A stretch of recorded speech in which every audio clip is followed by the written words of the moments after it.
Today I'm joined by David Mann, who's a surveyor at TFT, and is also the co-founder of Freehold, an LGBT plus networking and support forum for real estate professionals.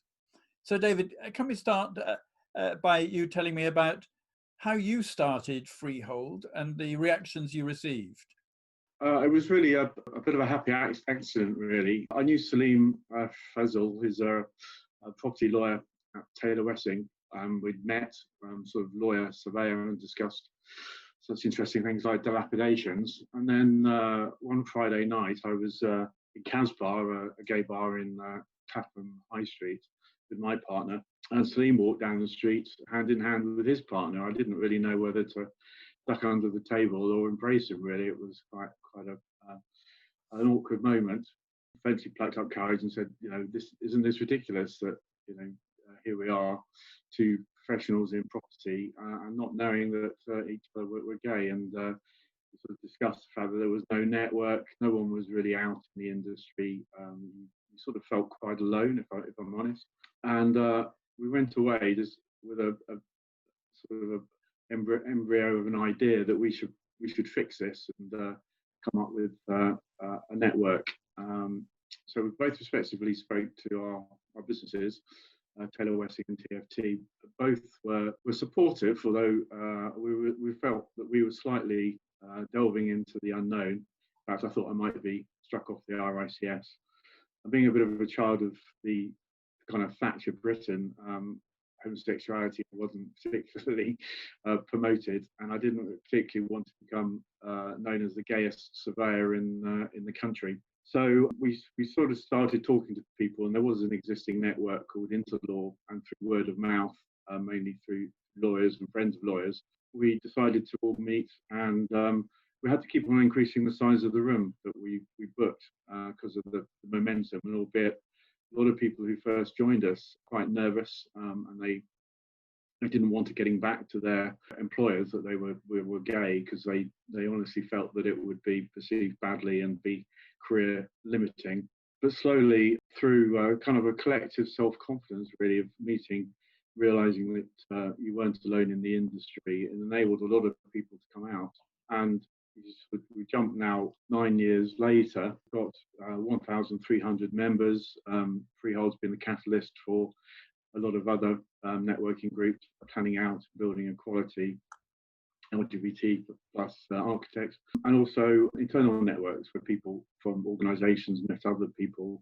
And so there's a lot of the larger companies now have their own internal networks. So and eventually, although initially when we spoke to a number of organisations, they either said we don't have any gay employees, or we're completely inclusive, we don't have a problem. That was kind of the first reaction that we got. Slowly, as we built momentum, and we harnessed a lot of the competition that there is between companies in the industry. For example, Cluttons are actually the first agent to host a Freehold event. Once we sort of got that first host company, who probably just wanted to see what a gay surveyor or a gay architect looked like, suddenly realised it was the same people that they'd been working with day in, day out.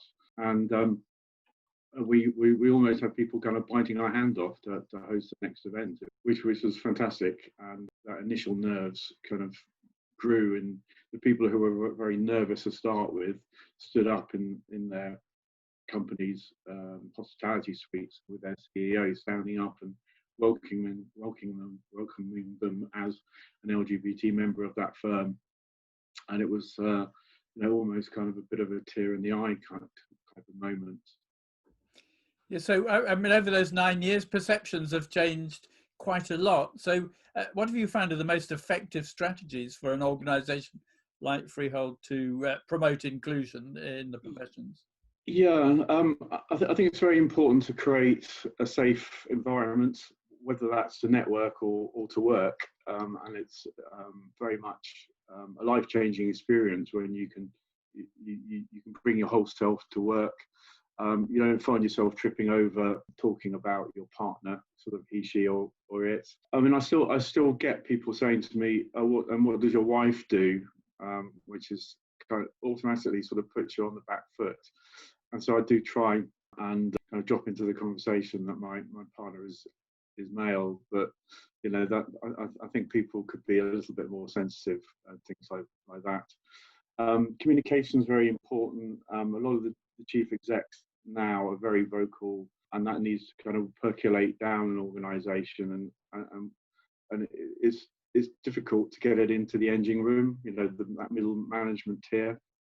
So there probably needs to be a focus of training on unconscious bias or trans awareness. Mentoring is great as well. We have a mentoring group within Freehold, which has about over 80 people have gone through either on personal development or career development, and a lot of those mentees have become mentors, which is really nice to see. Visibility, we march in Pride as well, and this month we see a lot of people flying the flag, as it were, which you can be cynical about. I personally think it's great. We've acted as a bit of a bridge between graduates entering the industry as well. A lot of graduates go back into the closet, and if we can introduce them to someone within their the new employer organisation who is a member of Freehold, that just makes that first coming out a little bit easier, or indeed changing companies. Like the industry itself, really, I think we need to promote ourselves more in schools and show that the property construction industry is a welcoming and inclusive industry to join. So the NLA has a new diversity sounding board. So what do you think we at NLA as an organisation can do to support yours and the other wide range of organisations in the panel? But if I quote your tagline back at you, bringing people together to shape a better city, I think that probably says it all in itself. By creating some networks, which is what your initiative to bring some diversity leaders together, is really great. Minorities are stronger together, and that's been true ever since, little known, the Black Panther Party worked with the Gay Liberation Front in New York in 1969, 1970 during the Stonewall riots, because both groups were being beaten up by the police at the time. You jump forward to the 80s, there was pits and perverts. The lesbians and gays support the miners during the Thatcher years. So minority groups working together have always been quite powerful and can be supportive of each other. D&I, diversity and inclusion, is quite an overcrowded space. It's difficult knowing who to talk to, which groups to talk to, or even the existence of groups. So if the NLA can act as a kind of bringing these groups together and sending out a common message, we're all kind of fighting our own corners quite often in D&I, but there is definitely a common goal that we all want to do, perhaps improving our WAM count, as what we call it, the white heterosexual able-bodied men, which do prevail in our industry. It'd be great to just promote general diversity, and as I said, us as being a bit more welcoming to diverse groups. Yes, well, it was a very impressive first meeting, I thought, and London's diversity makes a huge cultural and economic contribution to the city, and this is going to be even more important as we emerge from the effects of COVID-19. And so are you optimistic that after the pandemic we might become a more equitable society, as we're all hoping to move towards? Gosh, that's a good question.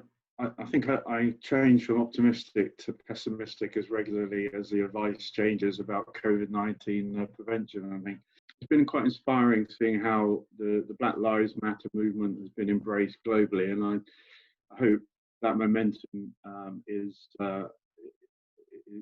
kept, and there is genuine legislative changes which comes out of it as societal changes.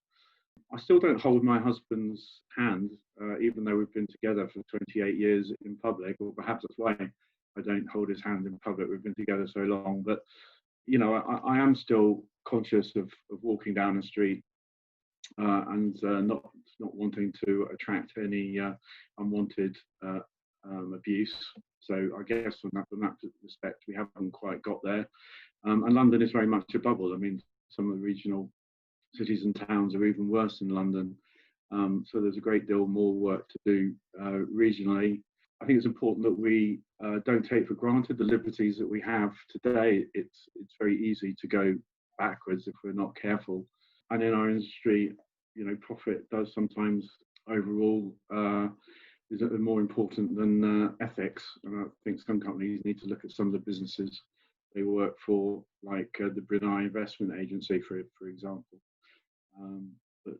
Yeah, I'm always an optimist in summary, despite that slightly pessimistic view. Thank you, David. Thank you very much for your insights, and thank you very much for the work you're doing and for joining the NLA Sounding Board. And I look forward to seeing you there in person hopefully in the not too distant future. Thank you. That's great. Thanks very much, Peter.